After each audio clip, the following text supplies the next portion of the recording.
اعوذ باللہ من الشیطان الرجیم بسم اللہ الرحمن الرحیم السلام علیکم ورحمۃ اللہ وبرکاتہ۔ اگلے سیشن میں آپ کو خوش آمدید کہتے ہیں، اور ہم سورہ کہف جیسا کہ آپ جانتے ہیں اس کی ہم پہلی کہانی پڑھ چکے ہیں، اور اس کے بعد جو دوسری کہانی ہے اس سے ہم اس کا آغاز کرنے جا رہے ہیں۔ تو پارہ نمبر جو ہے 16 ہے، پارہ نمبر 15 ہے، اور اس کی اصحاب کہف کی جو کہانی ہے وہ ہم پڑھ چکے ہیں۔ تو اس سے آگے سے آغاز کرتے ہیں، آپ لوگ میرے ساتھ شامل ہوتے جائیں۔ انشاءاللہ آج ہم اس صورت کو مکمل کریں گے۔ اعوذ باللہ من الشیطان الرجیم بسم اللہ الرحمن الرحیم۔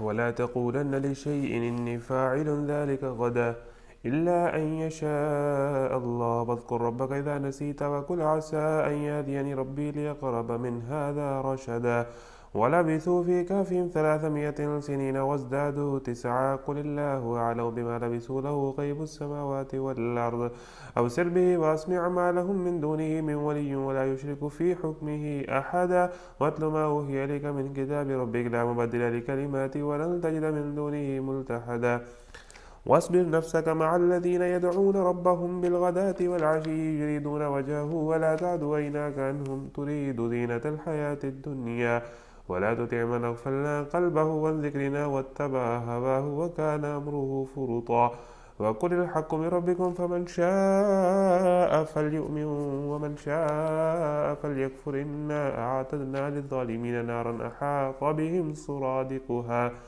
وإن يستغيثوا يغاثوا بماء كالمهل يشفي الوجوه بئس الشراب وساءت مرتفقا إن الذين آمنوا وعملوا الصالحات إنا لا نضيع أجر من أحسن عملا أولئك لهم جنات عدن تجري من تحتهم الأنهار يحلون فيها من أساور من ذهب ويلبسون ثيابا خضرا من سندس واستبرق متكئين فيها على الأرائك نعم الثواب وحسنت مرتفقا۔ جی بسم اللہ الرحمن الرحیم۔ سورہ کہف میں اصحاب کہف کا واقعہ ہم پڑھ چکے تھے، اور جو ہے اس کہانی کو ہم نے مکمل کیا تھا، اس کے بعد آگے سے ہمارا آغاز ہونے جا رہا ہے۔ تو یہ جی آیت نمبر جو ہے وہ 23 ہے سورہ کہف کی، اور پارہ نمبر جو ہے وہ 15 ہے۔ اور دیکھو، کسی چیز کے بارے میں کبھی یہ نہ کہا کرو کہ میں کل یہ کام کر دوں گا، تم کچھ نہیں کہہ سکتے الا یہ کہ اللہ چاہے۔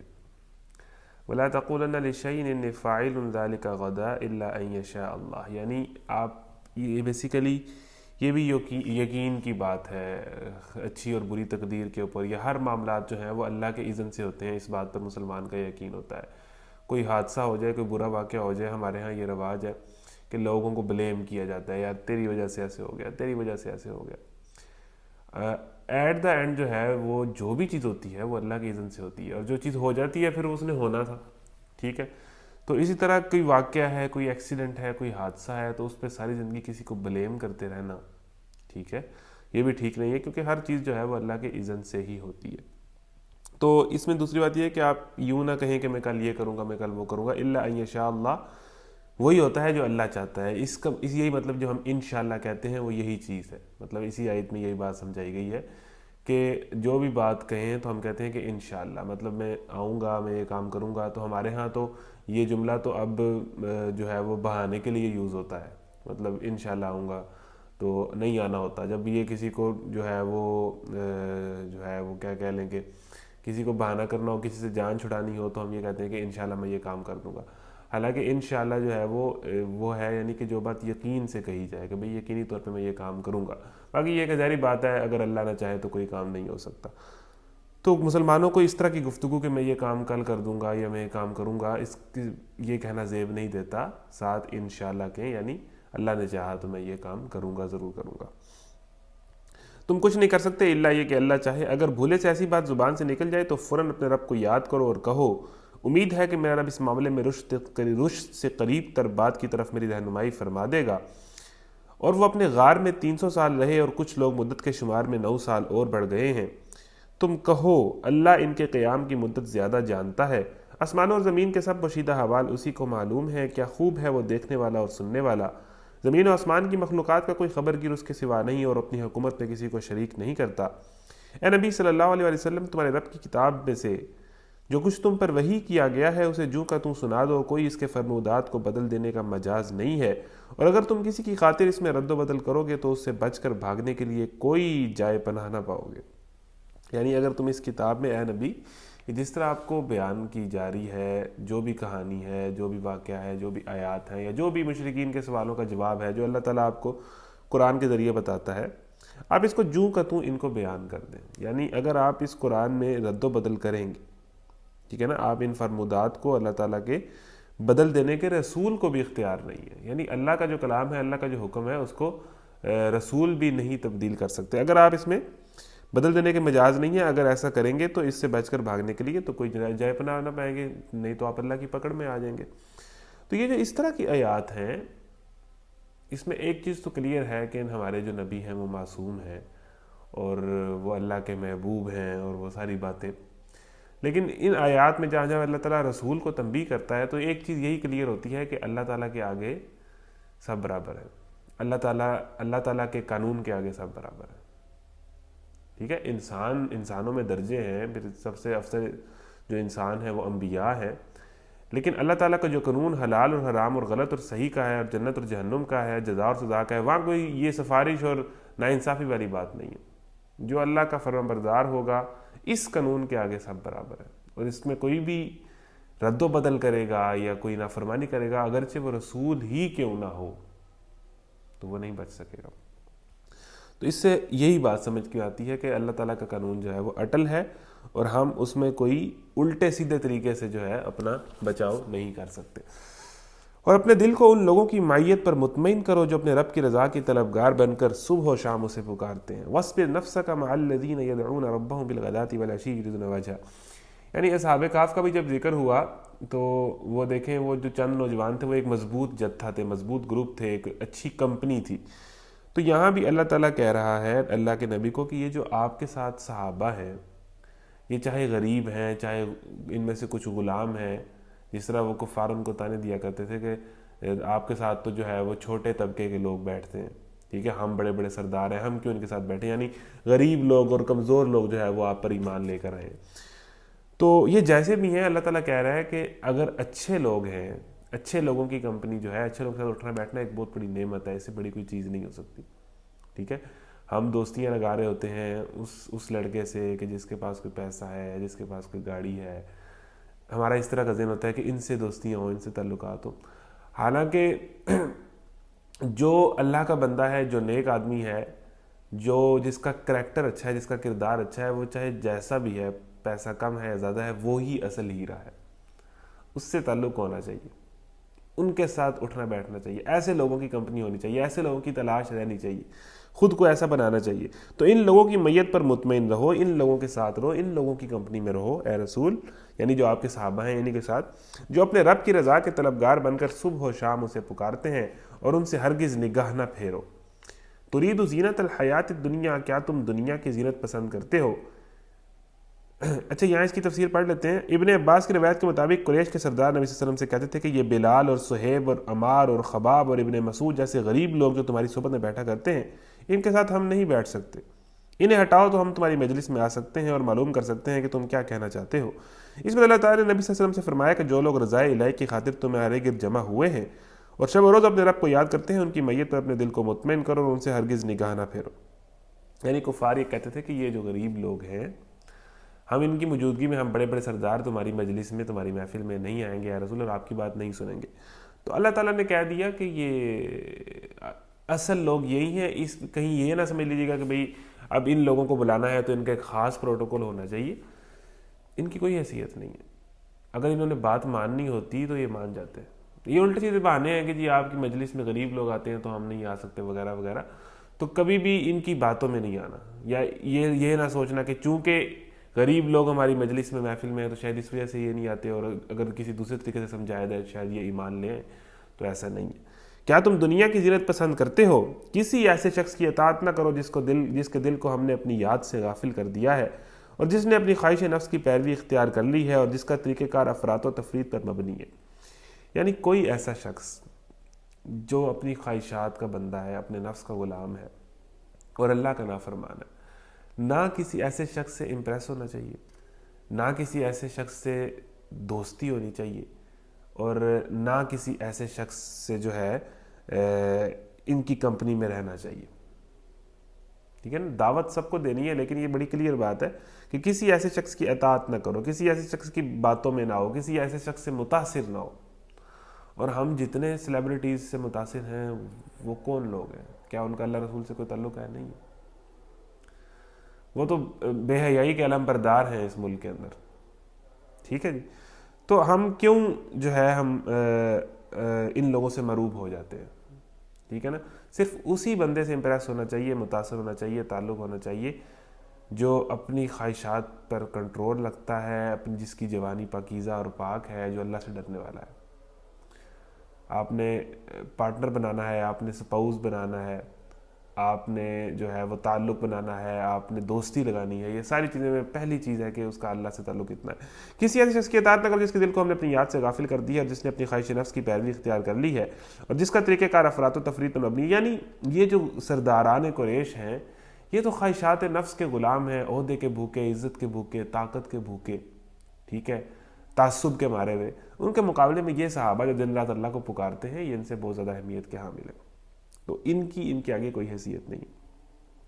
صاف کہہ دو کہ یہ حق ہے تمہارے رب کی طرف سے، اب جس کا جی چاہے مان لے اور جس کا جی چاہے انکار کر دے. یہ بڑا کلیئر ہے نیریٹو اسلام کا کہ بھئی یہ حق ہے. قرآن، یہ جو قرآن ہے یہ حق ہے، اس میں جو باتیں ہیں وہ حق ہیں، وہ ہو کر رہنی ہے.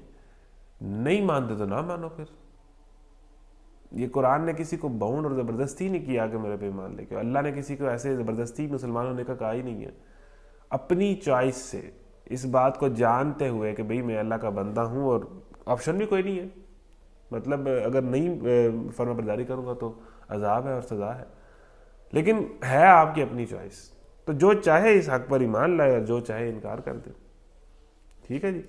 تو یہ اپنی چوائس پر ہے. ہم نے انکار کرنے والے ظالموں کے لیے ایک آگ تیار کر رکھی ہے. ہاں لیکن جو انکار کریں گے ان کو پھر اللہ تعالیٰ سزا دے گا. کریں گے وہ اپنی مرضی سے. جس کی لپٹیں انہیں گھیرے میں لے چکی ہیں، وہاں اگر وہ پانی مانگیں گے تو ایسے پانی سے ان کی تواضع کی جائے گی جو تیل کی تلچھٹ جیسا ہوگا اور ان کا منہ بھون ڈالے گا. بدترین پینے کی چیز اور بہت بری آرام گاہ. یعنی کہ وہاں جہنم کی آگ کے اندر جو گرمی اور شدت ہے، اس گرمی اور شدت کے اندر جل جل کے جب وہ پیاس سے چیخیں ماریں گے، پانی مانگیں گے، تو ان جہنمیوں کو کیا ملے گا؟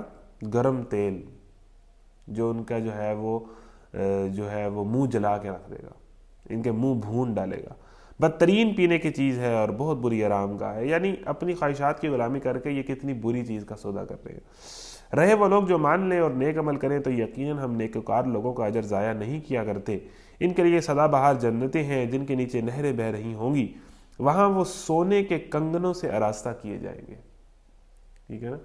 یہ سونے کا ریٹ کی بڑی بحث ہوتی ہے کہ آج سونا یہاں پہنچ گیا، آج سونا یہاں پہنچ گیا، اور جس کے پاس سونا ہے وہی دنیا پہ حکومت کر رہا ہے، بلکہ اس دنیا پہ تو حکومت ہے ہی سناروں کی.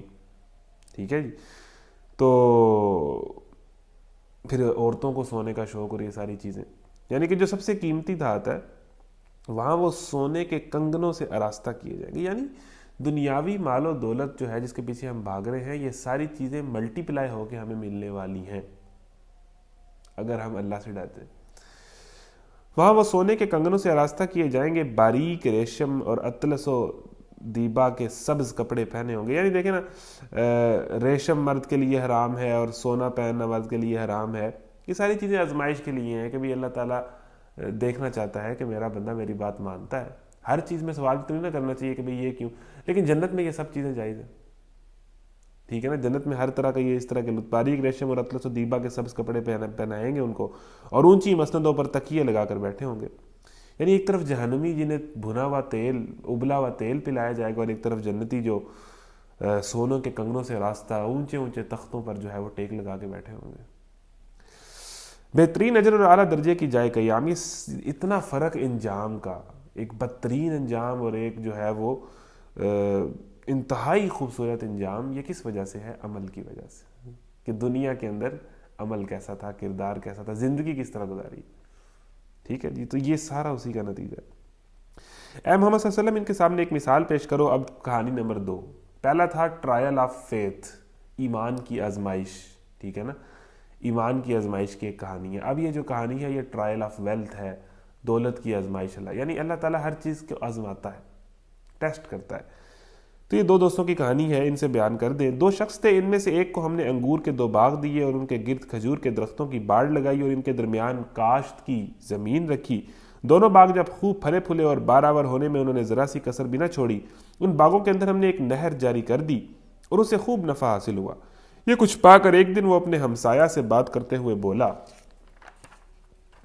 میں تجھ سے زیادہ مالدار ہوں اور تجھ سے زیادہ طاقتور نفری رکھتا ہوں. پھر وہ اپنی جنت میں داخل ہوا اور اپنے نفس کے حق میں ظالم بن کر کہنے لگا، میں نہیں سمجھتا کہ یہ دولت کبھی فنا ہو جائے گی اور مجھے توقع نہیں ہے کہ قیامت کی گھڑی کبھی آئے گی. تاہم اگر کبھی مجھے اپنے رب کے حضور پلٹایا بھی گیا تو ضرور اس سے بھی زیادہ شاندار جگہ پاؤں گا. اس کے ہمسائے نے گفتگو کرتے ہوئے اس سے کہا، کیا تو کفر کرتا ہے اس ذات سے جس نے تجھے مٹی سے اور پھر نطفے سے پیدا کیا اور تجھے ایک پورا آدمی بنا کھڑا کیا؟ رہا میں تو میرا رب تو وہی اللہ ہے اور میں اس کے ساتھ کسی کو شریک نہیں کرتا. اور جب تو اپنی جنت میں داخل ہو رہا تھا تو اس وقت تیری زبان سے کیوں نہ نکلا کہ ماشاء اللہ لا قوت الا باللہ؟ اگر تو مجھے مال اور اولاد میں سے اپنے سے کم تر پا رہا ہے تو بعید نہیں کہ میرا رب مجھے تیری جنت سے بہتر عطا فرما دے اور تیری جنت پر آسمان سے کوئی آفت بھیج دے جس سے وہ صاف میدان بن کر رہ جائے یا اس کا پانی زمین میں اتر جائے اور پھر تو اسے کسی طرح نہ نکال سکے. آخرکار ہوا یہ کہ اس کا سارا ثمرہ مارا گیا اور وہ اپنے انگوروں کے باغ کو ٹٹیوں پر الٹا پڑا دیکھ کر اپنی لگائی ہوئی لاگت پر ہاتھ ملتا رہ گیا اور کہنے لگا کہ کاش میں نے اپنے رب کے ساتھ کسی کو شریک نہ ٹھہرایا ہوتا. نہ ہوا اللہ کو چھوڑ کر اس کے پاس کوئی جتھا کہ اس کی مدد کرتا اور نہ کر سکا وہ آپ ہی اس آفت کا مقابلہ. اس وقت معلوم ہوا کہ کارسازی کا اختیار خدائے برحق کے لیے ہی ہے. انعام وہی بہتر ہے جو وہ بخشے اور انجام وہی بخیر ہے جو وہ دکھائے. 2 دوستوں کی 2 ہمسایوں کی کہانی ہے کہ ایک کے پاس باغ تھا، جو ہے وہ کھجور کا باغ تھا، انگور کا باغ تھا. تو اللہ تعالیٰ نے اس کو باغات دیے تھے. ٹھیک ہے نا، انگور کے 2 باغ دیے، ان کے گرد کھجور کے درخت کی باڑ لگائی. انگور کے باغ اور کھجور کے درخت کی باڑ، مطلب بہت بڑا باغ، خوبصورت باغ، درخت ہی درخت ہیں، انگور ہیں، کھجور ہیں. ٹھیک ہے، انگوروں اور کھجوروں کا ذکر یہ اللہ تعالیٰ قرآن میں زیادہ اس لیے کرتا ہے کہ عربوں کے ہاں جو ہے وہ انگوروں اور کھجوروں کا بڑا رواج تھا. کھجور تو خیر ہے ہی ان کی جو ہے وہ سوغات ہے سعودیہ کی یا عرب کی. اور پھر یہ ہے کہ وہ شراب بھی بڑی پیتے تھے، تو ڈیفینیٹلی انگوروں سے ہی شراب بنتی ہے. تو انگوروں اور کھجوروں کا اللہ تعالیٰ بڑا ذکر کرتا ہے. تو ان سے بہت زیادہ واقف تھے عرب بھی. تو اس کے باغات ہیں جی، اور اس کے اندر نہریں بہہ رہی ہیں اور زبردست قسم کا جناب عالی شان اس کے زبردست قسم کے باغ تھے. تو جب اس کے پاس باغ آ گئے اور خوبصورت اس نے باغوں کو مینٹین کیا ہوا تھا، پھل ہی پھل ہیں وافر مقدار میں، تو اس سے غلطی کیا ہوئی؟ اس بندے سے غلطی یہ ہوئی کہ اس نے کہا اپنے ہمسائے کو کہ میں تجھ سے زیادہ مالدار ہوں اور تجھ سے زیادہ طاقتور نفری رکھتا ہوں. جب بندہ اپنے آپ کو کچھ سمجھنے لگ جائے، دیکھیں آپ کے پاس ملینز بلینز ہیں، کوئی مسئلہ نہیں ہے، بہت اچھی بات ہے، اللہ آپ کو اور دے. لیکن جس دن آپ یہ سمجھ بیٹھتے ہیں نا کہ یہ میری وجہ سے ہے یا میں بڑی چیز ہوں تو میں نے یہ سب حاصل کر لیا ہے اور باقیوں کو تو کچھ پتہ ہی نہیں ہے، یا جس دن آپ کے نمبر زیادہ آ جاتے ہیں تو آپ کو اپنے آپ کو کوئی چیز سمجھنے لگ پڑتے ہیں، کوئی ڈگری آپ تھوڑی اچھی کر لیں تو آپ اپنے آپ کو یہ بڑی غلطی ہے. جب بندہ اپنے آپ کو کچھ سمجھتا ہے نا، یہ اس لیے اللہ تعالیٰ کہتا ہے کہ اپنی پیدائش پر غور کرو کہ جس نے تجھے نطفے سے پیدا کیا. وہ اسے دوسرا یہی سمجھا رہا ہے کہ اپنی پیدائش پہ تو غور کرو کہ تو مٹی سے بنایا ہے، تو نے مٹی میں جانا ہے، تو ایک گندے نطفے سے پیدا ہوا ہے، تو کیسے غرور کرتا ہے؟ تو تکبر تو اللہ تعالیٰ کی چادر ہے نا، انسان کو زیب نہیں دیتا. شیطان سے بھی یہی غلطی ہوئی تو وہ ابھی تک جو ہے وہ ٹھوکریں کھا رہا ہے. تو یہ یہاں پر آگے سے غلطی ہوئی. اس کے پاس باغات کا ہونا کوئی مسئلہ نہیں تھا، بہت اچھی بات تھی، لیکن یہاں پر جب اس نے کہا نا کہ میں بڑی چیز ہوں اور میں تجھ سے زیادہ مالدار ہوں، پھر وہ اپنی جنت میں داخل ہوا اور اس نے کیا کہا کہ میرا نہیں خیال کہ یہ جو میری جنتیں ہیں، یہ جو میرا پیسہ ہے، یہ جو میری دولت ہے، اس کو کبھی زوال آئے گا. مجھے نہیں لگتا ہے کبھی ختم ہوگی. میں نے اس کو اس انداز سے مینٹین کیا ہے، میرا نہیں خیال. اور اگر قیامت بھی آئی تو اللہ تعالیٰ کے ہاں میں وہاں بھی اسی طرح کے باغات پاؤں گا. تو دوسرے ہمسائے نے اس کو سمجھایا کہ اللہ سے کفر نہ کر، اپنی پیدائش پہ غور کر اور تو کیوں نہ یہ کہہ کہ تیرے پاس جو بغاوت ہے اس پہ اللہ تعالیٰ کا شکر ادا کر، ماشاءاللہ کہہ، لا حول ولا قوت الا باللہ کہہ. لیکن اس نے اس کی بات نہیں مانی، اور اس کے بعد کیا ہوا کہ وہ یہی سمجھتا رہا کہ یہ مستقل رہے گا، اور اس کی آنکھوں کے سامنے ایک طوفان آیا، ایک آندھی آئی، ہوا آئی، اور اس کی آنکھوں کے سامنے اس کا باغ جو ہے وہ بالکل تباہ و برباد ہو گیا، ایسے جیسے یہاں کوئی چیز تھی ہی نہیں، ہر چیز اجڑ گئی. تو اس سے پتہ چلتا ہے کہ انسان محنت کر کے جو چیز کما رہا ہوتا ہے اور کیریئر بنا رہا ہوتا ہے اور پتہ نہیں کہاں کہاں پہنچ رہا ہوتا ہے، اگر وہ اللہ سے غافل ہے تو جس دن اس کی موت آنی ہے تو یہ ساری چیزیں اسی طرح ہی تباہ اور برباد ہو جانی ہیں، جو اس کے کسی کام نہیں آنی. تو یہ جو سمجھ رہا تھا کہ یہ پائیدار ہے، پائیدار ذات صرف اللہ کی ہے، دولت کو بھی زوال ہے، طاقت کو بھی زوال ہے، ہر چیز کو زوال ہے، قسمت کبھی بھی آنکھ پھیر سکتی ہے. تو اللہ سے ڈر کے رہنا چاہیے، غرور نہیں کرنا چاہیے، اپنے آپ کو لوگوں سے برتر نہیں سمجھنا چاہیے، اور دوسرے کی تحقیر کسی بھی انداز سے نہیں کرنی چاہیے. اپنی چال سے، اپنی گفتگو سے، اپنے انداز سے دوسرے کو ایزی نہیں لینا چاہیے. بڑا انسان وہ ہے جس کی محفل میں کوئی خود کو چھوٹا نہ سمجھے. ٹھیک ہے نا. یہ جو تھوڑے سے زیادہ پڑھ لکھ جاتے ہیں ان کے ششکے نہیں ختم ہوتے. ٹھیک ہے نا. وہ شوخے ہو جاتے ہیں. جس کے پاس کوئی ڈگری آ جاتی ہے، کوئی تھوڑا پڑھ لکھ جاتا ہے، جس کو پیسہ آ جاتا ہے، انداز ہی بدل جاتے ہیں.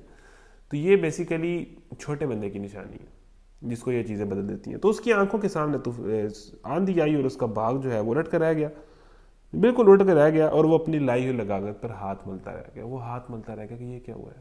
اسے وہم و گمان بھی نہیں تھا کہ ایسا ہوگا. تو اس پر اس نے اسے اللہ تعالیٰ کہا کہ اس کا کوئی مددگار نہ بن سکا. اس وقت معلوم ہوا کہ کارسازی کا اختیار خدائے برحق ہی کے لیے ہے، انعام وہی بہتر ہے جو وہ بخشے، اور انجام وہی بخیر ہے جو وہ دکھائے. ثابت یہ ہوا کہ جو چیز بھی ہمیں اللہ تعالیٰ نے عطا کی ہے ہمیں اس کا شکر ادا کرنا چاہیے، اور اپنے آپ کو کچھ نہیں سمجھنا چاہیے. لَإِن شَكَرْتُمْ لَأَزِيدَنَّكُمْ، اگر ہم شکر کریں گے تو یہ چیز ڈبل ہوگی. اگر ہم جو چیز اللہ نے ہمیں دی ہے اس کو لوگوں میں بانٹیں گے، تقسیم کریں گے، تو وہ ملٹی پلائی ہو کے اللہ تعالیٰ کا قانون ہے وہ واپس آئے گی. یہ ایک بڑا فطری اور نیچرل قانون ہے. تو ایک تو آپ کے پاس جو صلاحیت ہے، آپ کے پاس رزق جو ہے وہ کسی بھی شکل میں ہو سکتا ہے نا، وہ پیسے کی شکل میں بھی ہو سکتا ہے، وہ صلاحیتوں کی شکل میں بھی ہو سکتا ہے. جو چیز آپ کو اللہ تعالیٰ نے عطا کی ہے اس پہ غرور نہ کریں، اس کو اللہ کی راہ میں خرچ کریں، اس کا شکر ادا کریں، اس سے لوگوں کو فائدہ پہنچائیں، تو وہ ملٹی پلائی ہو کے واپس آئے گی، مزید بڑھے گی، اس میں کمی نہیں ہونے والی. اور اگر اپنی بیس سمجھ رکھ پڑے کہ میری وجہ سے سارا کچھ ہے، تو یاد رکھیں کہ اللہ کو جو ہے وہ کسی چیز کو ہیرو سے زیرو کرنے میں ٹائم نہیں لگتا. اور اے نبی صلی اللہ علیہ وسلم انہیں حیات دنیا کی حقیقت اس مثال سے سمجھاؤ کہ آج ہم نے آسمان سے پانی برسا دیا تو زمین کی پود خوب گھنی ہو گئی، اور کل وہی نباتات بھس بن کر رہ گئی جسے ہوائیں اڑائے لیے پھرتی ہیں. اللہ ہر چیز پر قدرت رکھتا ہے. یہ مال اور یہ اولاد محض دنیاوی زندگی کی ایک ہنگامی آرائش ہے، اصل میں تو باقی رہ جانے والی نیکیاں ہیں. یہ مال، یہ اولاد، اور اولادوں کے پاس بڑی بڑی ڈگریاں اور بڑی بڑی تعلیم، ٹھیک ہے، یہ سب کچھ ختم ہو جانا ہے. جو چیز باقی رہنی ہے وہ آپ کے نیک مال ہے. جو آپ نے نیکی کر دی ہے نا اپنی جوانی میں، جو نیکیاں کر لی ہیں، جو اللہ کی فرمانبرداری کر، جو نماز پڑھ لی ہے، جو برائی اور بے حیائی سے آپ نے بچ لیا ہے، یہ بڑے زبردست کام آپ نے کیے ہیں، یہ کام آئیں گے. باقی سب ختم ہو جانا ہے. باقی رہ جانے والی والباقیات الصالحات، نیکیاں ہی بچنی ہیں، باقی سب ختم ہو جانا ہے. اصل میں تو باقی رہ جانے والی نیکیاں ہی رب کے نزدیک نتیجے کے لحاظ سے بہتر ہیں، اور انہی سے اچھی امیدیں وابستہ کی جا سکتی ہیں. دولت سے کوئی اچھی امید نہ وابستہ کریں، دوستوں، یاروں، رشتہ داروں سے، تعلقات سے نہیں. جو آپ کے نیک اعمال ہیں جو آپ نے کیے ہوئے ہیں ان سے ہی آپ کو توقع رکھنی چاہیے کہ یہی ہے میرا اثاثہ، میرا کل اثاثہ میری نیکی ہے، میرے پاس اس کے علاوہ کچھ نہیں. فکر اس دن کی ہونی چاہیے جب کہ ہم پہاڑوں کو چلائیں گے اور تم زمین کو بالکل برہنہ پاؤ گے، اور ہم تمام انسانوں کو اس طرح گھیر کر جمع کریں گے کہ اگلوں پچھلوں میں سے ایک بھی نہ چھوٹے گا، اور سب کے سب تمہارے رب کے حضور صف در صف پیش کیے جائیں گے. لو دیکھ لو، آ گئے نا تم ہمارے پاس اسی طرح جس طرح ہم نے تم کو پہلی بار پیدا کیا تھا. تم نے تو یہ سمجھا تھا کہ ہم نے تمہارے لیے کوئی وعدے کا وقت مقرر ہی نہیں کیا، اور نامہ اعمال سامنے رکھ دیا جائے گا. اس وقت تم دیکھو گے کہ مجرم لوگ اپنی کتاب زندگی کے اندراجات سے ڈر رہے ہوں گے اور کہہ رہے ہوں گے کہ ہائے ہماری کمبختی، یہ کیسی کتاب ہے کہ ہماری کوئی چھوٹی بڑی حرکت ایسی نہیں رہی جو اس میں درج نہ کی گئی ہو. اس دن جو بندے پھنس جائیں گے نا، وہ کہیں گے یہ کیسی کتاب ہے، میرے چھوٹے سے چھوٹا گناہ بھی اس نے لکھا ہوا ہے، میرا ایک ایک عمل جو میں نے کیا تھا اس نے میری کوئی چھوٹے سے چھوٹا گناہ بھی نہیں چھوڑا، ہر چیز یہاں لکھی پڑی ہے. بڑی سخت آیت ہے، مالی حاضل کتاب، یہ کیسی کتاب ہے، لا یغادر صغیرۃ ولا کبیرۃ الا احصاها، میرا کوئی چھوٹا کوئی بڑا کوئی عمل ایسا نہیں جو اس نے لکھا ہوا نہ ہو، ہر چیز یہاں درج ہے اور ہر چیز کا حساب دینا ہے۔ تو یہ جو چھوٹے چھوٹے اعمال ہیں، چھوٹی چھوٹی باتیں ہیں، چھوٹے چھوٹے جملے ہیں، چھوٹے چھوٹے صغیرہ گناہ جنہیں ہم سمجھتے نہیں ہیں کچھ، یہ بھی بڑا بعض اوقات قطرہ قطرہ مل کے جب سمندر بنتا ہے نا تو پھر سمجھ نہیں آتی کہ ہوا کیا ہے۔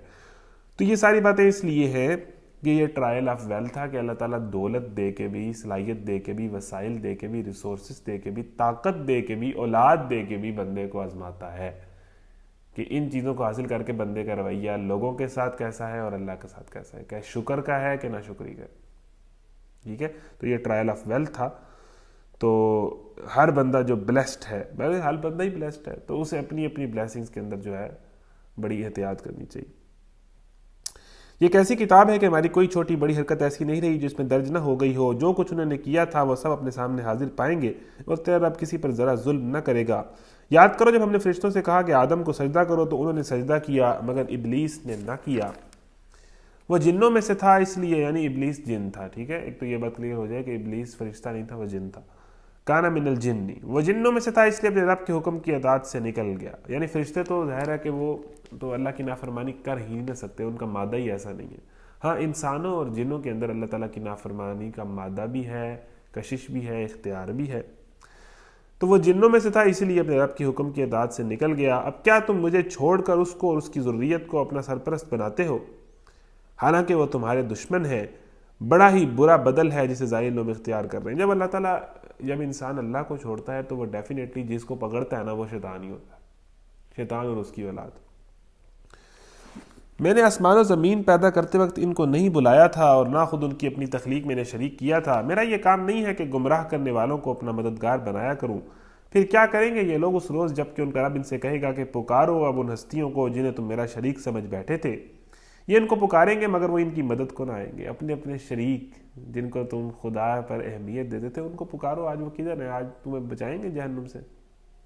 پکارو ان کو، اللہ کہے گا پکارو، آتے ہیں آج تمہاری مدد کو۔ یہ جو بڑی بڑے تمہارے یار اور دوست تھے جن کے لیے تم کیا کیا نہیں کرتے تھے، ان کو پکارو، آج دیکھو کون تمہاری مدد کو آتا ہے۔ وہ دن تو وہ دن ہے جس دن ماں اپنے دودھ پیتے بچے کو اپنی چھاتی سے اتار پھینکے گی اور اپنی جان بچانے کے لیے بھاگ نکلے گی۔ اس دن تو ماں کو بچے کی فکر نہیں ہوگی، تو آپ کے شریکوں نے کہاں آنا ہے، آپ کے پیروں فقیروں نے کہاں آنا ہے آپ کو بچانے، ان ہر کسی کو اپنی پڑی ہوگی۔ یہ ان کو پکاریں گے مگر وہ ان کی مدد کو نہ آئیں گے، اور ہم ان کے درمیان ایک ہی ہلاکت کا گھڑا مشترک کر دیں گے۔ سارے مجرم اس روز آگ دیکھیں گے اور سمجھ لیں گے کہ اب انہیں اس میں گرنا ہے اور اس سے بچنے کے لیے کوئی جائے پناہ نہ پائیں گے۔ ہم نے اس قرآن میں لوگوں کو طرح طرح سے سمجھایا مگر انسان بڑا ہی جھگڑالو واقع ہوا ہے۔ ان کے سامنے جب ہدایت آئی تو اسے ماننے اور اپنے رب کے حضور معافی چاہنے سے آخر ان کو کس چیز نے روک دیا؟ اس کے سوا اور کچھ نہیں کہ وہ منتظر ہیں کہ ان کے ساتھ بھی وہی کچھ ہو جو پچھلی قوموں کے ساتھ ہو چکا ہے، یا یہ کہ وہ عذاب کو سامنے آتے دیکھ لیں۔ رسولوں کو ہم اس کام کے سوا اور کسی غرض کے لیے نہیں بھیجتے کہ وہ بشارت اور تنبیہ کی خدمت انجام دے دیں، مگر کافروں کا حال یہ ہے کہ وہ باطل کے ہتھیار لے کر حق کو نیچا دکھانے کی کوشش کرتے ہیں، اور انہوں نے میری آیات کو اور ان تنبیہات کو جو انہیں کی گئیں مذاق بنا لیا ہے۔ یعنی اللہ تعالیٰ کی تنبیہ کو بالخصوص یہ جو آج کل میمز کا کلچر آ گیا تو حلال اور حرام کو جناب شغلیہ طور پہ ڈسکس کیا جا رہا ہوتا ہے، اللہ تعالیٰ کی حدود کو، اللہ تعالیٰ کے احکامات کا مذاق اڑایا جا رہا ہوتا ہے۔ یہ مذاق اڑانا بھی ایک شیطانی رویہ ہے۔ یہ شیطان بیسیکلی یہ چیز انکلکیٹ کرتا ہے انسان کے اندر، کہ اللہ تعالیٰ کے دین کے معاملے میں، حلال اور حرام کے معاملے میں، جنت اور جہنم کے اوپر مذاق کرو اور جناب اس کو ٹھٹے میں اڑا دو ان باتوں کو۔ اور اس شخص سے بڑھ کر ظالم اور کون ہے جسے اس کی رب کی آیات سنا کر نصیحت کی جائے اور وہ ان سے منہ پھیر لے؟ اللہ تعالیٰ کہہ رہا ہے کہ اس سے بڑا ظالم کوئی نہیں ہو سکتا۔ ومن اظلم ممن افترا ومن اظلم ممن ذکر بآیات ربی، کہ ایک ایسا بندہ جس کو قرآن سنا کر، اللہ تعالیٰ کی آیات سنا کر نصیحت کی جائے کہ ٹھیک ہو جاؤ، اور وہ بات سنے اور پھر بہروں کی طرح سنی انسنی کر دے اور منہ پھیر لے۔ یعنی اس کا ایک مطلب یہ بھی ہے کہ اگر قرآن آپ کو تبدیل نہیں کر سکا تو پھر کون سی چیز کرے گی آپ کو تبدیل؟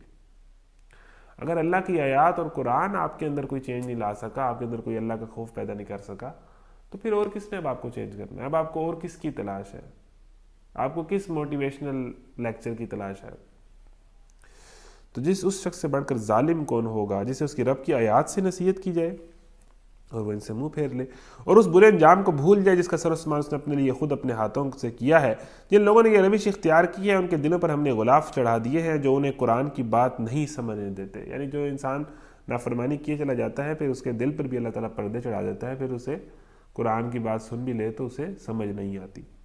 اور ان کے کاروں میں ہم نے گرانی پیدا کر دی ہے، تم انہیں ہدایت کی طرف کتنا ہی بلاؤ وہ اس حالت میں کبھی ہدایت نہ پائیں گے۔ تیرا رب بڑا درگزر کرنے والا اور رحیم ہے، وہ ان کے کرتوتوں پر انہیں پکڑنا چاہتا تو جلد ہی عذاب بھیج دیتا، مگر ان کے لیے وعدے کا ایک وقت مقرر ہے۔ یعنی اللہ تعالیٰ چاہے تو ابھی ان کے گناہوں پر ان کو پکڑ لے اور عذاب دے دے، لیکن اللہ تعالیٰ ایسا نہیں کرے گا۔ اللہ تعالیٰ نے ایک وقت مقرر کیا ہوا ہے حساب کا، اور اس سے بچ کر بھاگ نکلنے کی یہ کوئی راہ نہ پائیں گے۔ یہ عذاب رسیدہ بستیاں تمہارے سامنے موجود ہیں، انہوں نے جب ظلم کیا تو ہم نے انہیں ہلاک کر دیا، اور ان میں سے ہر ایک کی ہلاکت کے لیے ہم نے وقت مقرر کر رکھا تھا۔ لے جی ایک اور واقعہ آ رہا ہے، سٹوری نمبر 3۔ بڑی انٹرسٹنگ سٹوری ہے، بہت مزے کی سٹوری ہے، آپ کو سن کے بڑا مزہ آئے گا۔ یہ کہانی ہے موسیٰ اور خضر کی۔ اس کہانی کا بیک گراؤنڈ یہ ہے کہ حضرت موسیٰ نے ایک دن کسی محفل میں یہ بات کہہ دی کہ اس ٹائم جو ہے میں چونکہ نبی ہوں تو سب سے زیادہ علم میرے پاس ہے، ظاہر ہے مجھے ہی پتہ ہوگا کیونکہ میں نبی ہوں، اللہ تعالیٰ سے رہنمائی لیتا ہوں، تو سب سے زیادہ علم جو ہے وہ میرے پاس ہے۔ تو اللہ تعالیٰ نے پھر حضرت موسیٰ کو حضرت خضر سے ملاقات کرائی، اور تو پھر انہیں احساس ہوا کہ نہیں جی نہیں بھائی، یہ تو ایسے ایسے لوگ ہیں اس دنیا میں جن کا علم تو میرے سے بھی زیادہ ہے۔ تو بیسیکلی کسی بھی معاملے میں اپنے آپ کو یہ سمجھ لینا کہ مجھ سے آگے کوئی نہیں ہے، یہ ہے ٹرائل آف نالج، ٹھیک ہے نا، یہ ہمارے لیے سبق ہے۔ وہ تو نبی تھے اور خیر انہوں نے اور انداز سے یہ بات کی تو اللہ تعالیٰ نے ان کی تربیت کے لیے ان کی یہ ملاقات کرائی، لیکن کسی بھی معاملے میں ہم یہ سمجھ لیں کہ مجھ سے آگے کوئی نہیں ہے، یہ بہت بڑی غلط فہمی ہے، ٹھیک ہے جی۔ ذرا ان کو وہ قصہ سناؤ جو موسیٰ کا پیش آیا تھا جبکہ موسیٰ نے اپنے خادم سے کہا تھا کہ میں اپنا سفر ختم نہ کروں گا جب تک کہ دونوں دریاؤں کے سنگم پر نہ پہنچ جاؤں۔ تو جیسے ہی انہیں پتہ چلا کہ میرے سے زیادہ بھی علم رکھنے والا کوئی آدمی ہے تو حضرت موسیٰ کو علم کی پیاس تھی، وہ فوراً انہوں نے ہماری طرح ہم سے کوئی آگے نکل جائے تو ہمیں تو پرسنالٹی کلیش بن جاتا ہے نا، ہم تو ٹانگیں کھینچنے لگ پڑتے ہیں۔ اب حضرت موسیٰ کا یہاں دیکھیں کہ انہیں علم کی اتنی پیاس تھی کہ انہوں نے کہا کہ بھئی میں فوراً ملنا چاہتا ہوں، اے اللہ وہ جو بھی ہیں میں ان سے ملنا چاہتا ہوں، ان کی شاگردی اختیار کرنا چاہتا ہوں، ان سے سیکھنا چاہتا ہوں۔ یعنی نبی ہوتے ہوئے اپنی ہر چیز کو وڈرا کر کے ایک شاگرد بن کے ان کے پاس پہنچ گئے، ٹھیک ہے نا، یہ معیار جو ہے۔ ذرا ان کو وہ قصہ سنا جو موسیٰ کو پیش آیا تھا جبکہ موسیٰ نے اپنے خادم سے کہا اب حضرت موسیٰ حضرت خضر سے ملنے کے لیے جا رہے ہیں، اللہ تعالیٰ نے انہیں بتا دیا ہے کہ اس مقام پہ آپ کی اس بندے سے ملاقات ہو جائے گی جس کے پاس تیرے سے بھی زیادہ علم ہے، ٹھیک ہے جی۔ میں اپنا سفر ختم نہ کروں گا جب تک کہ دونوں دریاؤں کے سنگم پر نہ پہنچ جاؤں، ورنہ میں ایک زمانہ دراز تک چلتا ہی رہوں گا۔ پس جب وہ ان کے سنگم پر پہنچے تو اپنی مچھلی سے غافل ہو گئے اور وہ نکل کر اس طرح دریا میں چلی گئی جیسے کوئی سرنگ لگی ہو۔ آگے جا کر موسیٰ نے اپنے خادم سے کہا لاؤ ہمارا ناشتہ، آج کے سفر میں تو ہم بری طرح تھک گئے ہیں۔ خادم نے کہا آپ نے دیکھا یہ کیا ہوا، جب ہم اس چٹان کے پاس ٹھہرے ہوئے تھے اس وقت مجھے مچھلی کا خیال نہ رہا اور شیطان نے مجھ کو ایسا غافل کر دیا کہ میں اس کا ذکر آپ سے کرنا بھول گیا۔ وہ جس طرح حضرت یوسف کے وہ جو قیدی کو بھی ذکر کرنا بھول گیا تھا، تو یہ جو بھلانے کا عمل ہے نا یہ شیطان کرتا ہے، اور بالخصوص کوئی اچھا کام ہو، کوئی نیکی کا کام، کوئی پروڈکٹیو کام کرنے لگے نا تو وہ بھلا دیتا ہے، ڈیلے کروا دیتا ہے شیطان اس کو۔ تو نشانی یہ تھی کہ جس جگہ مچھلی نے چھلانگ مار کے دریا میں واپس جانا تھا نا وہاں پر بریک لگانی تھی اور وہاں سے آگے چلنا تھا ساحل پر، تو آگے جا کے ملاقات ہونی تھی حضرت خضر سے، یہ نشانی تھی۔ تو حضرت موسیٰ نے غلام کو کہا ہوا تھا کہ مجھے وہاں بتانا، لیکن وہ تھکے ہوئے تھے، اور جس طرح ہے کہ جس طرح وہ ذکر بھی کر رہے ہیں کہ آج کے سفر نے ہم کو بہت تھکا دیا ہے تو نکالو ناشتہ، تو اس ٹائم اس نے بتایا کہ مجھے اس ٹائم ذکر کرنا یاد نہیں رہا، ایک مقام پر جو ہے وہ مچھلی جو ہے وہ نکل گئی تھی اور اب تو وقت گزر گیا ہے۔ شیطان نے مجھ کو ایسا غافل کر دیا کہ میں اس کا ذکر آپ سے کرنا بھول گیا۔ مچھلی تو عجیب طریقے سے نکل کر دریا میں چلی گئی۔ موسیٰ نے کہا اسی کی تو ہمیں تلاش تھی۔ چنانچہ وہ دونوں اپنے نقشے قدم پر پھر واپس ہوئے اور وہاں انہوں نے ہمارے بندوں میں سے ایک بندے کو پایا۔ اللہ تعالیٰ نے ان کو بندہ کہا ہے، بندوں میں سے ایک بندے کو پایا جسے ہم اپنی رحمت سے نوازا تھا اور اپنی طرف سے ایک خاص علم عطا کیا تھا، یعنی ان کے پاس کوئی خاص علم تھا۔ تو یہاں پر ایک ڈیبیٹ یہ بھی ہے کہ حضرت خضر جو تھے وہ فرشتہ تھے کہ انسان تھے، اس کو پڑھ لیں 59 میں۔ اس بندے کا نام تمام معتبر احادیث میں خضر بتایا گیا ہے، اس لیے ان لوگوں کے اقوال کسی التفات کے مستحق نہیں ہے جو اسرائیلی روایت سے متاثر ہو کر حضرت الیاس کی طرف اس قصے کو منسوب کرتے ہیں۔ ان کا یہ قول نہ صرف اس بنا پر غلط ہے کہ نبی صلی اللہ علیہ وسلم کے ارشاد سے متصادم ہوتا ہے، بلکہ اس بنا پر بھی کہ سراسر لغو ہے کہ حضرت الیاس حضرت موسیٰ کے کئی سو برس بعد پیدا ہوئے ہیں۔ حضرت موسیٰ کے خادم کا نام بھی قرآن میں نہیں بتایا گیا، البتہ بعض روایات میں ذکر ہے کہ وہ حضرت یوشع بن نون تھے جو بعد میں حضرت موسیٰ کے خلیفہ ہوئے۔ ٹھیک ہو گیا جی۔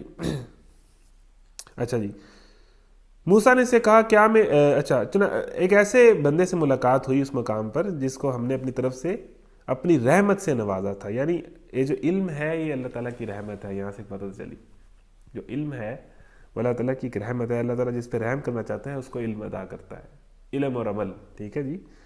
اور علم جو ہے وہ اللہ سے ملاتا ہے، اقرأ باسم ربک الذی خلق، پڑھ پہ رب کے نام سے، اس نے پیدا، علم تو ملاتا ہی کریٹر سے ہے جس نے پیدا کیا، جس سے ہم نے اپنی علم جو ہے وہ کبھی بھی خالق سے دور نہیں کرتا، ٹھیک ہے نا۔ اگر دور کر رہا ہے تو اس علم میں کوئی گڑبڑ ہے۔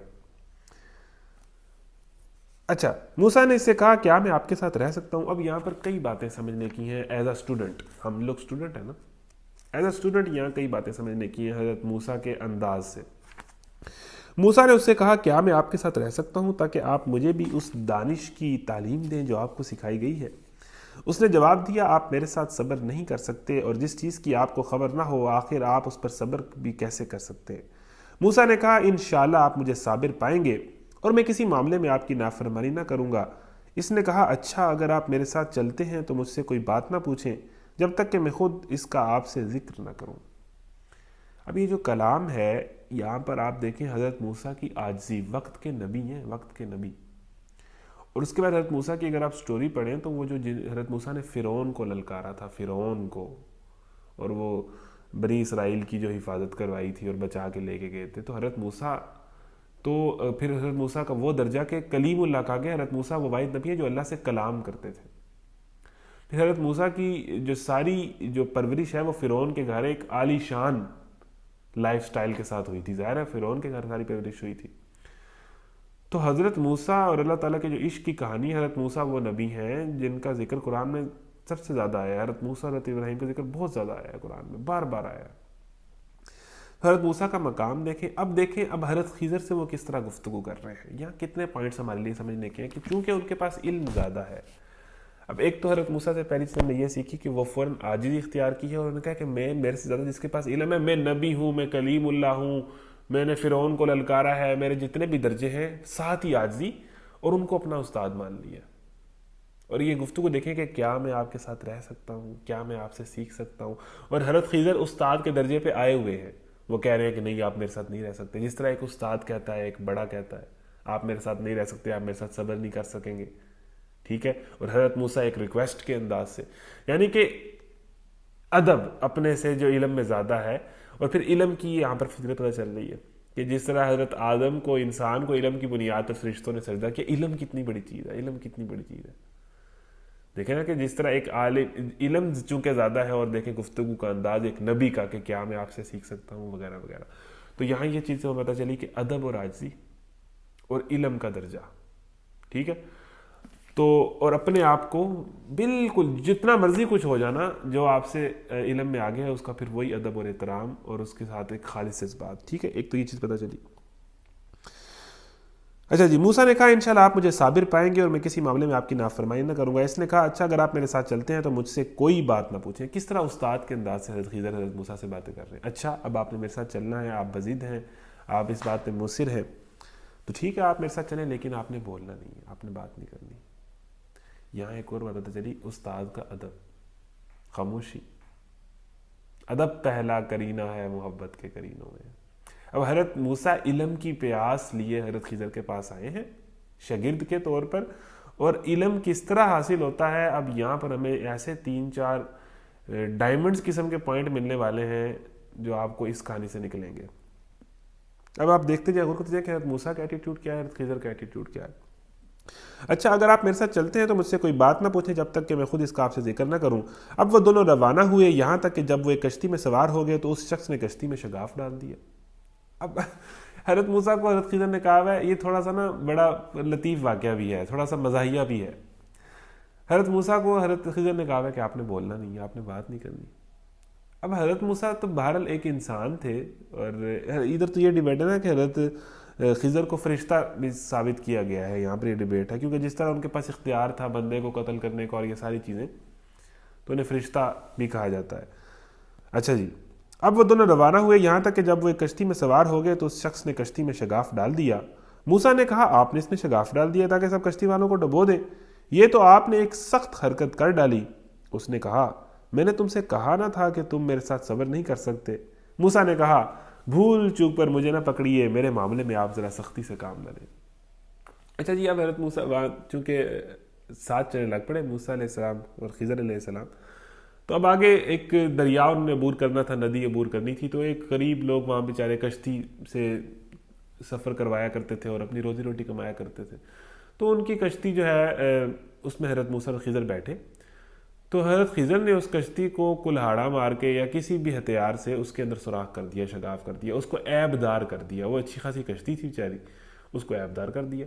اب حضرت موسیٰ کو یہ بات بالکل عجیب لگی، ظاہر ہے نبی تو پھر فوراً کوئی چیز غلط دیکھے تو اس کو روکتا ہے، کہ غریب لوگ ہیں، ان کی ایک کشتی ہے، انہوں نے اچھی خاصی کشتی سجائی ہوئی ہے، آپ نے اس میں شگاف ڈال دیا، عیب دار کر دیا، وہ بیچارے اپنی روزی روٹی کما رہے ہیں۔ انہوں نے فوراً سوال کیا موسیٰ نے کہ آپ نے کیوں کیا؟ حضرت خضر نے کہا خاموش، بات نہیں کرنی، میں نے کہا نہیں کہ آپ میرے ساتھ صبر نہیں کر سکیں گے تو خاموش رہیں۔ تو حضرت موسیٰ آپ فوراً دیکھیں کس طرح بیک فٹ پر آ رہے ہیں، اور بھول چوک پر مجھے نہ پکڑیے، میرے معاملے میں آپ ذرا سختی سے کام نہ لیں، یعنی کہ آپ معاف کر دیں، کمپرومائز کر دیں، غلطی ہو گئی ہے، میں آئندہ نہیں بولوں گا۔ چیز ایک بظاہر غلط لگ رہی ہے اور ہمیں بھی غلط لگ رہی ہے اور سمجھ بھی آ رہا ہے، لیکن پھر بھی چونکہ استاد نے کہہ دیا خاموش تو پھر خاموش، ٹھیک ہے جی۔ پھر وہ دونوں چلے یہاں تک کہ ان کو ایک لڑکا ملا اور اس شخص نے اسے قتل کر دیا۔ اب یہ آپ حضرت خضر آگے چلے، بستی عبور کی ہے، ٹھیک ہے، وہ کشتی والا پہلے ہی واقعہ دیکھے، حضرت موسیٰ کو جو ہے وہ سمجھ نہیں آ رہی ہے کیا ہو رہا ہے، اور وہ حاصل کیا کرنے آئے ہیں؟ علم، اتنی دور سے سفر کر کے علم حاصل کرنے آئے۔ اچھا آگے چل کے انہوں نے جا کے جناب ایک لڑکا، انہیں معصوم سا لڑکا ملا، حضرت خضر نے اسے مار کے قتل کر دیا، ایک معصوم لڑکے کو، بچے کو۔ اب یہ حضرت موسیٰ سے کیسے برداشت ہوتا؟ موسیٰ نے کہا آپ نے ایک بے گناہ کی جان لے لی۔ اب اسے ایک بات پتہ چلتی ہے کہ کوئی چیز غلط ہو تو اس پر بات تو کرنی ہے، چاہے وہ استاد بھی کیوں نہ ہو، ٹھیک ہے نا۔ یہ بالکل حسین امتزاج ہے ایک غلط کے خلاف بولنے کا، چاہے اگلے کا جتنا مرضی مقام ہو، پھر اس کے بعد استاد کے مقام کا بھی، یہ ایک ایسا حسین امتزاج ہے، ایسی زبردست اپس اینڈ ڈاؤنز والی کہانی ہے کہ اس میں بڑی سیکھنے کی باتیں۔ حضرت موسیٰ نے فوراً سوال کیا کہ غلط چیز تو وہ برداشت نہیں کر سکتے تھے، آپ نے ایک بے گناہ کی جان لے لی حالانکہ اس نے کسی کا خون نہ کیا تھا، یہ کام تو آپ نے بہت ہی برا کیا۔ اس نے کہا میں نے تم سے کہا نہ تھا کہ تم میرے ساتھ صبر نہیں کر سکتے۔ اب حضرت موسیٰ کو پھر یاد ہے، اوہ میں تو یہاں علم سیکھنے آیا ہوں اور انہوں نے مجھے کہا۔ اب حضرت موسیٰ پھر خاموش۔ اب حضرت موسیٰ کیا کریں، وہ ایسی کیفیت میں تھے کہ نہ یہ مجھے بات کرنے دیتے ہیں، نہ کوئی چیز سمجھا رہے ہیں، میں اتنی دور سے سفر کر کے آیا ہوں اور یہاں پر میں نئی سے نئی چیزیں دیکھ رہا ہوں، مجھے بالکل سمجھ نہیں آ رہی، ادھر بندہ انہوں نے مار دیا۔ اس نے کہا میں نے تم سے کہا نہ تھا کہ تم میرے ساتھ صبر نہیں کر سکتے۔ موسیٰ نے کہا اس کے بعد اگر میں آپ سے کچھ پوچھوں تو آپ مجھے ساتھ نہ رکھیں، لیجئے اب تو میری طرف سے آپ کو عذر مل گیا۔ حضرت موسیٰ نے کہا اب نہیں میں بولتا، اب میں آپ سے میں کچھ بھی پوچھوں نا تو آپ مجھے جو ہے یہاں سے مجھے چھٹی دے دیجیے گا، رخصت کر دیجیے گا، میں آپ سے مزید علم نہیں سیکھوں گا، ٹھیک ہے۔ اب سیکھنے آئے ہیں علم، ٹھیک ہے، بات کوئی پتہ چل نہیں رہی، الٹا نئی سے نئے واقعات دیکھنے کو مل رہے ہیں، ٹھیک ہے جی، اور سیکھنے علم آئے ہیں اور جو استاد ہیں وہ کہتے ہیں بات ہی نہیں کرنی، اب علم کیسے آئے؟ پھر وہ آگے چلے یہاں تک کہ ایک بستی میں پہنچے اور وہاں کے لوگوں سے کھانا مانگا، مگر انہوں نے ان دونوں کی ضیافت سے انکار کر دیا۔ وہاں انہوں نے ایک دیوار دیکھی جو گرا چاہتی تھی، اس شخص نے اس دیوار کو پھر قائم کر دیا۔ موسیٰ نے کہا اگر آپ چاہتے تو اس کام کی اجرت لے سکتے تھے۔ اس نے کہا بس میرا تمہارا ساتھ ختم ہوا، ھذا فراق بینی و بینک۔ اب آگے چلے تو ایک بستی میں وہ گئے، تو اس بستی وہ کوئی کنجوسوں کی بستی تھی۔ اب یہ مہمان آئے ہوئے تھے، دور سے سفر کر کے آئے ہوئے تھے، تو بستی میں پہنچے تو کہا کہ کھانا شانا دے دو، مہمان آئے ہیں۔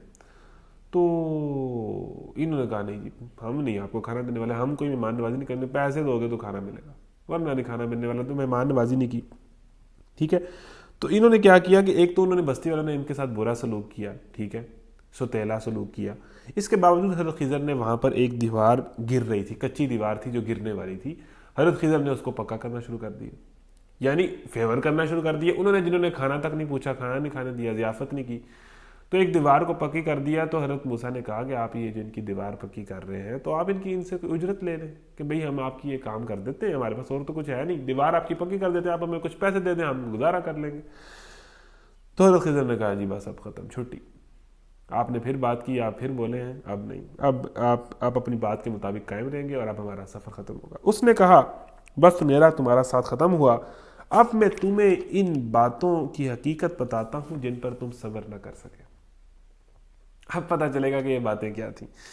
اس کشتی کا معاملہ یہ ہے کہ وہ چند غریب آدمیوں کی تھی جو دریا میں محنت مزدوری کرتے تھے۔ اب دیکھیں یہ جو تینوں واقعات ہیں، ایک غریب لوگوں کی کشتی جو بیچارے روزی روٹی کر رہے ہیں، ان کی کشتی میں شگاف ڈال دینا، اس کو عیبدار کر دینا بلا وجہ ہی، پھر اس کے بعد ایک معصوم بچے کو قتل کر دینا، اور اس کے بعد ایک وہ لوگ جنہوں نے کھانا تک نہیں پوچھا وہاں پر جا کے ان کی دیوار پکی کرنے لگ پڑنا اور اس کے کوئی پیسے بھی نہیں، فری میں کام کر دینا، ایک طرف بندہ مار دینا، ایک طرف فری میں دیوار پکی کر دینا۔ اب یہ ساری باتیں ہمیں بہت عجیب لگ رہی ہیں، لاجیکلی یہ باتیں ثابت نہیں ہوتی، سمجھ نہیں آتی، ہم اس کو اپوز کرتے ہیں کہ یہ ٹھیک نہیں، تینوں کام حضرت خضر نے ٹھیک نہیں کیے، حضرت موسیٰ نے بھی یہی کہا۔ اب حضرت خضر ان کے جوابات دے رہے ہیں کہ بھئی اب تو ہمارا سفر ختم ہوا، ہمارا ساتھ ختم ہوا، ہاں اب وہ ان تین چیزوں کے میں تمہیں جواب دے دیتا ہوں۔ اس کشتی کا معاملہ یہ ہے کہ وہ چند غریب آدمیوں کی تھی جو دریا میں محنت مزدوری کرتے تھے، میں نے چاہا کہ اسے عیبدار کر دوں کیونکہ آگے ایک ایسے بادشاہ کا علاقہ تھا جو ہر کشتی کو زبردستی چھین لیتا تھا۔ رہا وہ لڑکا، اچھا حضرت خضر نے کہا کہ اس کشتی کو میں نے عیبدار اس لیے کیا تھا کہ آگے جہاں پر ہم جا رہے تھے وہ ایک ایسا علاقہ تھا بادشاہ کا کہ وہ جو بھی کوئی اچھی کشتی دیکھتا تھا نا تو وہ ضبط کر لیتا تھا، چھین لیتا تھا، اور یہ کشتی تھوڑی سی اچھی تھی، آگے جا کے بادشاہ نے کشتی ان سے چھین لینی تھی اور انہوں نے جو روزی روٹی کما رہے ہیں ان سے بھی جانا تھا، تو چھوٹا نقصان کر کے میں نے ان کو بہت بڑے نقصان سے بچا لیا۔ اب یہ بات دیکھیں بالکل کلیئر ہو گئی، سمجھ آ گئی کہ حضرت خضر اگر ایسا نہ کرتے تو ان کا کتنا بڑا نقصان ہو جاتا۔ آگے چلیں۔ رہا وہ لڑکا تو اس کے والدین مومن تھے، ہمیں اندیشہ ہوا کہ یہ لڑکا اپنی سرکشی اور کفر سے ان کو تنگ کرے گا، اس لیے ہم نے چاہا کہ ان کا رب اس کے بدلے ان کو ایسی اولاد دے جو اخلاق میں بھی اس سے بہتر ہو اور جس سے صلہ رحمی بھی زیادہ متوقع ہو۔ اچھا جی، ہونا کیا تھا کہ وہ جس معصوم بچے کو قتل کیا اس بچے نے بڑے ہو کر 2 نمبر بچہ بننا تھا۔ حضرت خضر کو اس بات کا علم تھا، اس نے خراب ہو جانا تھا، اس نے جناب بالکل غلط راستے پہ چل پڑنا تھا، نہ اس نے پتہ نہیں کیا کیا حرکتیں کرنی تھی، الٹا اس نے اپنے والدین کو بہت زیادہ اذیت دینی تھی۔ تو وہ بڑا ہوتا، وہ گناہ کرتا، جہنم میں جاتا، والدین کو تنگ کرتا، اسے بچپن میں ہی اڑا دیا کہ ویسے بھی جنت نہیں جائے، ظاہر گناہ کوئی نہیں ہے، اور اس کے والدین بھی جو آگے مستقبل میں یہ غلط کام کرے گا اور اس کے شر سے تنگ ہوں گے اس سے بھی بچ جائے۔ اب یہ دیکھیں بات بالکل کلیئر ہوگی کہ وہ والدین کا بھی اس میں بھلا تھا، ٹھیک ہے، ویسے تو ان کی اولاد چلی گئی، اولاد سے عزیز کیا ہوتا ہے، ان کے لیے تو بہت بڑا صدمہ تھا، لیکن وہ ان کے لیے بھلا تھا، اور اس بچے کے لیے بھی بھلا تھا کہ اگر وہ گناہ کرتے کرتے جاتا تو ظاہر ہے جہنم میں جاتا، برے جاؤں، تو وہ بھی بچ گیا، والدین بھی بچ گئے۔ اچھا جی، اب یہ اختیار کسی انسان کا نہیں ہے کہ ایسی جناب چونکہ یہ بچہ بڑے ہو کے خراب ہو جائے گا میں اس کو ابھی مار دیتا ہوں، یہ ہمیں اختیار نہیں ہے، یہ حضرت خضر کا ہی اختیار تھا، اور وہ کوئی اللہ کے خاص فرشتے تھے یا کوئی خاص مطلب مخصوص آدمی تھے۔ رہا وہ لڑکا، اچھا جی آگے کیا ہے، تیسری بات کا جواب،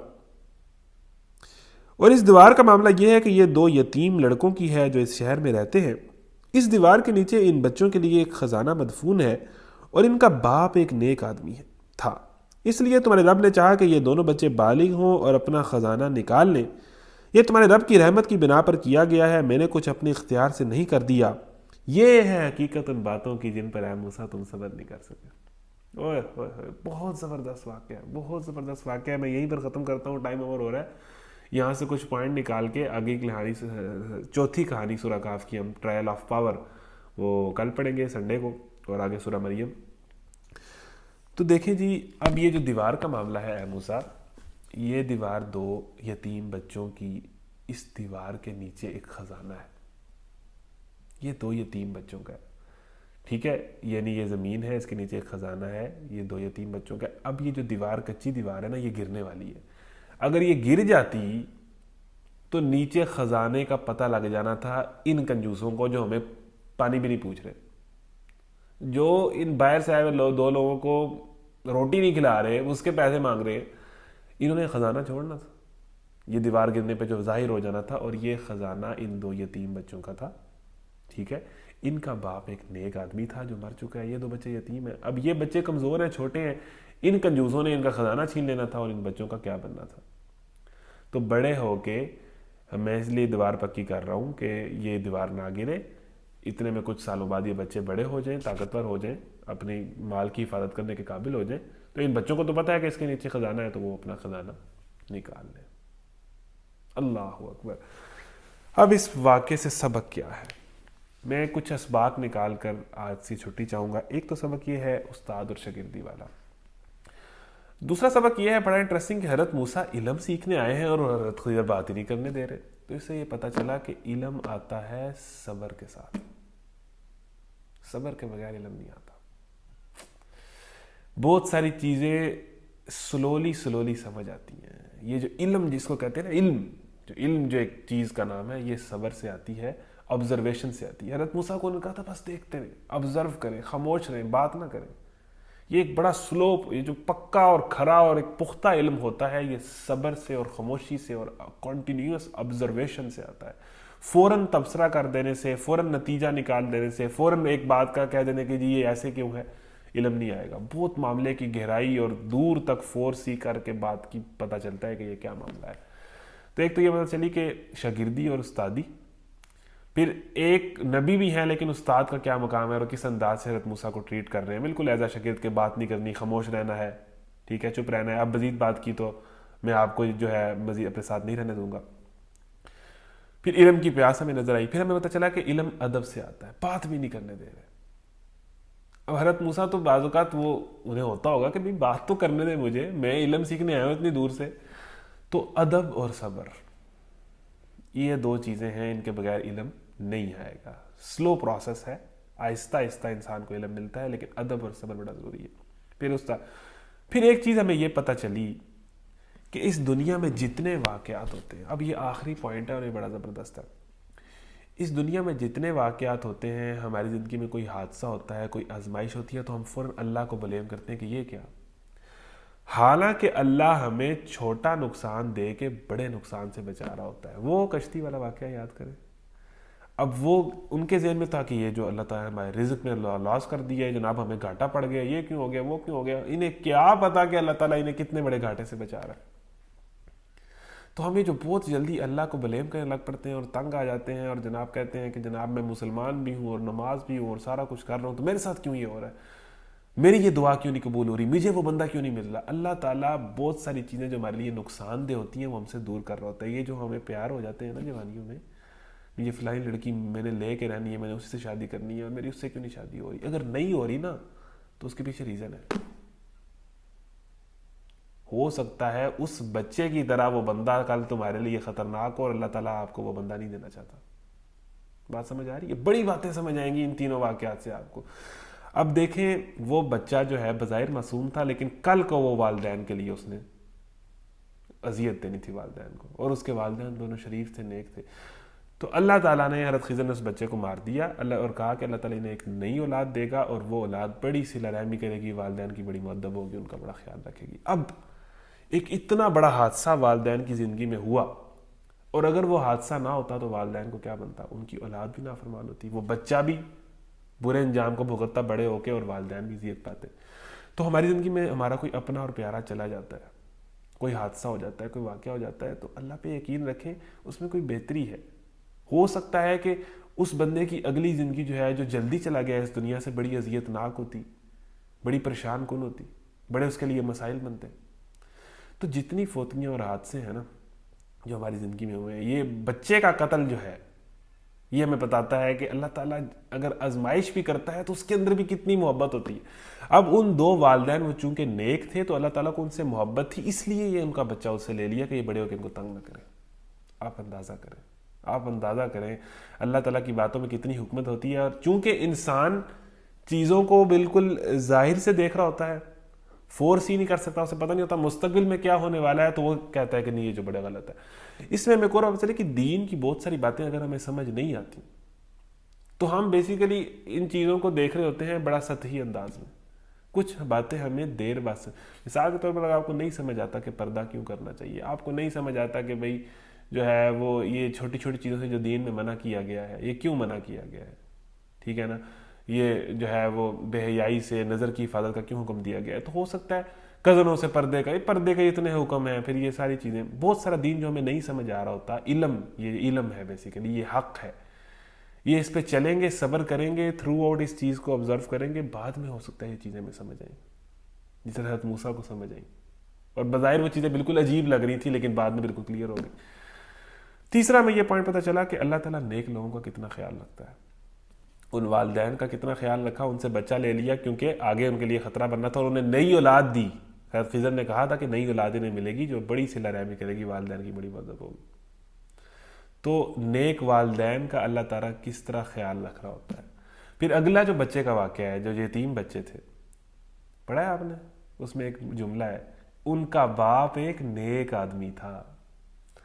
نیک والدین کے آگے بچوں کی حفاظت اللہ کرتا ہے، نسلوں کی حفاظت اللہ کرتا ہے۔ کس طرح حفاظت کروائی ہے کہ وہ بچوں کے لیے پیسے چھوڑ کے تھے، جلدی چلے گئے تھے، اب بچوں کے لیے جو حادثہ کہ جو یتیم ہیں وہ جلدی چلے گئے ہیں، اب ہمارے ذہن میں آتا ہے کہ اللہ تعالیٰ نے ان کا باپ لے لیا، وہ بچہ یتیم ہے، تو وہ باپ نیک تھا تو اللہ تعالیٰ بعد میں ان کی کس طرح حفاظت کر رہا ہے، ٹھیک ہے نا، کہ بڑے ہو کے اپنے مال پہ تاکہ یہ اچھی زندگی گزار، تو فیوچر پلاننگ کرتا ہے اللہ تعالیٰ نیک لوگوں کی، نیک خاندانوں کی، نیک خاندانوں کی، نیک اولادوں کی، نیک والدین کی، نیک میاں بیوی کے بچوں کی، اللہ تعالیٰ فیوچر پلاننگ کرتا ہے، فیوچر میں ان کی حفاظت کرتا ہے جو اپنے بچوں کو اللہ کی طرف سونپتے ہیں، ٹھیک ہے۔ پھر اس کے بعد آخر میں حضرت خضر نے یہ بات کی، اچھا آگے ایک اور بات چلے کہ ھذا فراق بینی و بینک، یعنی اٹ مینس کہ حضرت موسیٰ مزید حضرت خضر کے ساتھ رہتے تو ایسے ایسے واقعات ہونے تھے کہ حضرت موسیٰ سے تو مطلب ڈائجسٹ ہی نہیں ہونے تھے کہ یہ کیا ہو گیا، یہ کیا ہو گیا، یعنی اللہ تعالیٰ کی حکمتیں ایسی ہوتی ہیں کہ انسان کے دماغ میں نہیں آ سکتی، یعنی کہ اگر اس کے بعد مزید مجھے لگتا ہے کہ حضرت موسیٰ ساتھ رہتے حضرت خضر کے تو ایسے ایسے واقعات ہونے تھے کہ وہ بالکل ہماری سمجھ میں آنی نہیں، تو بس تیسرے لمحے پہ بھی حضرت موسیٰ کو کہہ دیا کہ اس سے زیادہ اب آپ نہیں سیکھ سکتے، ٹھیک ہے، ھذا فراق بینی و بینک، اب آپ جا سکتے ہیں۔ اور پھر آخر میں حضرت خضر نے یہ جملہ کہا کہ یہ جو سارا علم ہے یہ میری رب کی میرے پہ رحمت ہے، استاد میں بھی کوئی غرور نہیں ہے، شاگرد میں بھی کوئی غرور نہیں، شاگرد نبی ہے، شاگرد کلیم اللہ ہے، استاد خضر ہے، اور دونوں کیا کہہ رہے ہیں کہ مجھے جو کچھ ملا ہے یہ میرے رب کی رحمت ہے، میرا اپنا کوئی کمال نہیں ہے، یہ میرے رب کی رحمت ہے۔ تو ان موسیٰ اور خضر کی ملاقات کے واقعے کے اندر ڈھیروں اسباق ہیں، میں نے کچھ نہیں کہا، ڈھیروں اسباق ہیں، ہمیں اپنی زندگی میں ان سارے واقعات کو، ان ساری حکمتوں کو بہت زیادہ ریلیٹ کر سکتے ہیں، اللہ تعالیٰ کے فیصلوں پہ اس سے ہمیں ثابت قدمی اور اطمینان مل سکتا ہے، جس طرح کی ہم زندگی گزار رہے ہیں اس پہ ہم صابر اور شاکر ہو سکتے ہیں، اللہ پر یقین اور اللہ کے فیصلوں کو برحق ماننا اور اللہ کی مشیت پر راضی رہنا، استاد کا ادب اور علم کی پیاس میں رہنا اور علم کا درجہ اور ہر چیز کو اللہ کی رحمت سمجھنا، کوئی صدمہ اور آزمائش ہو رہی ہے اس کو بھی اللہ کی بہتری ہی سمجھنا، اس معیار پر جب ہم آئیں گے تو ہے دنیا اور آخرت کی کامیابیاں ہمارا مقدر بنیں گی۔ اللہ تعالیٰ سے دعا ہے کہ ہم نے جو پڑھا ہے اس پر عمل کرنے کی توفیق عطا فرمائے۔ وآخر دعوانا الحمدللہ رب العالمین۔ السلام علیکم ورحمۃ اللہ وبرکاتہ۔